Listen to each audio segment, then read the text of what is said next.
আজ 19শে জ্যৈষ্ঠ। সাধারণত আমাদের বাড়িতে লোকনাথ বাবার ভালো করে ভোগ দিয়ে পুজো দেওয়া হয় আজকের দিনে, কিন্তু যেহেতু আমার মায়ের হাতে খুবই ব্যথা, তো এইবার আমি আর কি কোনোরকম আর কি ফল মালপোয়া ঠালপোয়া দিয়ে পুজো দেবো। দেখো আমি চোখে একটা চুলকিয়ে এরকম কেটে ফেলেছি।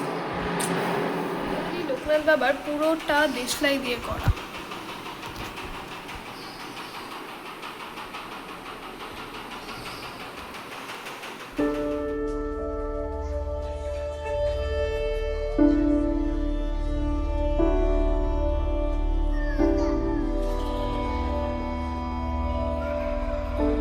সন্ধ্যের মিছরি আর বাটার, যেটা আমারও পছন্দ, তাই একটু বেশি করে দিই।